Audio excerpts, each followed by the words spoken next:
150 கோடியோ 165 கோடியோ 200 கோடியோ ஏதோ something what ever. இப்போ அந்த டேட்டை கொண்டு இன்னொருத்தர் கொடுத்தா இன்னொரு படம் அவருக்கு அதுல இன்னொரு சம்பளம் மினிமமா 100ன்னு வச்சுக்கோங்களேன். ஒரு உதாரணத்துக்கு ஒரு 150 வச்சுக்கோங்க. இதே டேட்டை கொண்டு இன்னொரு இடத்துக்கு கொடுத்தா 150 கோடி ரூபாய் கிடைக்கும். That is also is doing it. He have to both passions.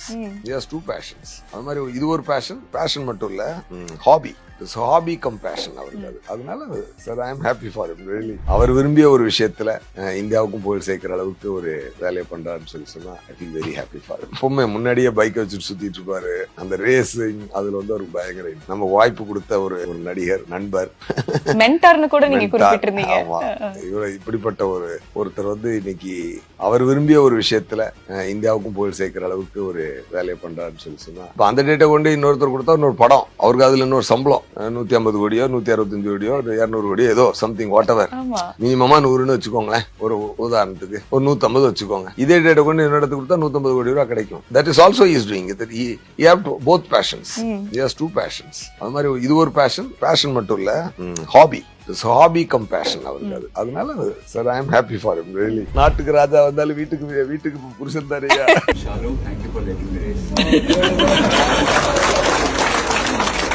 அதுல காசு வேஸ்ட் ஆகலாம். எதையா இப்படி சம்பாதிச்சு அந்த பக்கம் காசு விடுறியான்னு வீட்டம்மா வந்து கொஸ்டின் கேட்டா என்ன பண்ண முடியும்? வீட்டம்மா சப்போர்ட் வேணும் அதுல. நீ நாட்டுக்கு ராஜா வந்தாலும் வீட்டுக்கு புருஷன் தானேயா.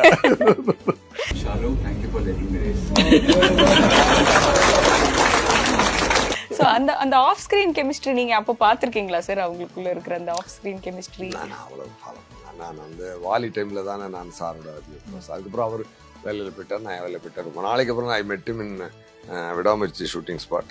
It was a very memorable meeting. Super sir. அதே மாதிரி தான் நான் பவன் கல்யாண் சாரும் இங்க தமிழ்நாட்டுல எப்படி அஜித் சாரோ அந்த மாதிரி தெலுங்குல பவன் கல்யாண் சார். அவரும் அந்த ஆந்திரால இப்ப கேம் சேஞ்சருக்காக நடந்த ப்ரீ ரிலீஸ் ஈவெண்ட்ல அவரு the love, the way he showed his love to me, அது ரொம்ப ஒரு மாதிரி ஒரு பெஸ்ட் மெமரபிள் மூமெண்ட் ஆயிடுச்சு. அது ரொம்ப ஹாப்பி ஆயிடுச்சு. ஸோ ரீசெண்ட் டேஸ்ல 2 பேரையுமே நான் சந்திக்கக்கூடிய வாய்ப்பு கிடைச்சு. ரொம்ப வருஷம் கழிச்சு. எல்லாருக்கும் எல்லா ரைட்ஸும் இருக்கு. நான் வந்து இந்த பேட் கமெண்ட்ஸ் கொடுக்குறவங்களுக்கு எதிராக பேசுறது அந்த இதுக்கெல்லாம் நான் வரல.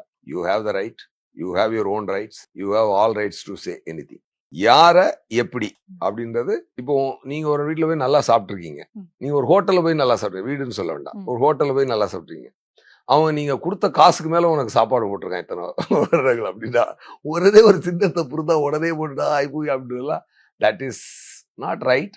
பட் ஓகே, அது அவங்களுக்கு சந்தோஷம் கொடுக்கு அப்படின்னா வெரி குட். பட் ஒண்ணுங்க, யாரையும் எதுக்கும் ஸ்டாப் பண்ணக்கூடாது. You want to say your comments, say, no problem. அது யுவர் விஷ். அது உன்னுடைய தகுதியையும் உன்னோட தரத்தையும் அதுவே காட்டிக்கொள்ளும். அவ்வளவுதான். நீ யாரை பற்றி பேசுகிறாயோ அது நீ யார் என்று சொல்லுகிறது, அவங்கள பத்தி சொல்றது இல்ல. எப்போதுமே ஒரு சூப்பர் கான்பிடென்ட் எஸ்ஜே சார் தான் வந்து நாங்க பாத்திருக்கோம். என்னைக்காவது ஒரு செல்ஃப் டவுட்? ஏன்னா இந்த காலகட்டத்துல எங்களுக்குலாம் வந்து தினந்தோறும் இந்த செல்ஃப் டவுட் நாங்க ஃபைட் பண்ண வேண்டியதா இருக்கு. நம்மளால இதை பண்ணிட முடியுமா, நம்ம கேப்பபிளா, ரைட்டான டைரக்ஷன்ல தான் போயிட்டு இருக்கோமா, அப்படி அந்த செல்ஃப் டவுட்ல இருந்து ஃபியர் ஆஃப் ஃபெயிலியர்ஸ், இது எல்லாமே வந்து மைண்ட் டிஸ்டர்ப் பண்ணிட்டே இருக்கு. அந்த ஃபேஸ் நீங்க கடந்திருக்கீங்களா சார்? ஆமா, எல்லாருக்கும் வரும். பட் ஒண்ணு மட்டும் நம்ம நம்பணும், நம்ம எல்லாருமே இறைவனின் குழந்தை அப்படின்றத நம்ம நம்பணும்னா போதும். ஸோ எல்லாருக்கும் ஈக்குவல் அன்பும் ஈக்குவல் டேலண்ட்டும் ஈக்குவல் இதுவும் தான் கொடுக்கப்பட்டிருக்கு. அதை நீ நம்பினேன்னா போதும். அதை நம்பிட்டாலே உனக்கு உன் மேல டவுட் வராது. இது எப்போதுமே இருந்திருக்கா சார்? லைக் ஒரு நீங்க வந்து ஒரு லோவஸ்ட் ஆஃப் லோ, அந்த ராக் பாட்டம் ஹிட் ஆன டைம்ல கூட இந்த இல்ல கஷ்டம் வரும்போது கொஞ்சம் கண்ணீர்லாம் வரத்தான் செய்யும். It's fine, it's a part of life.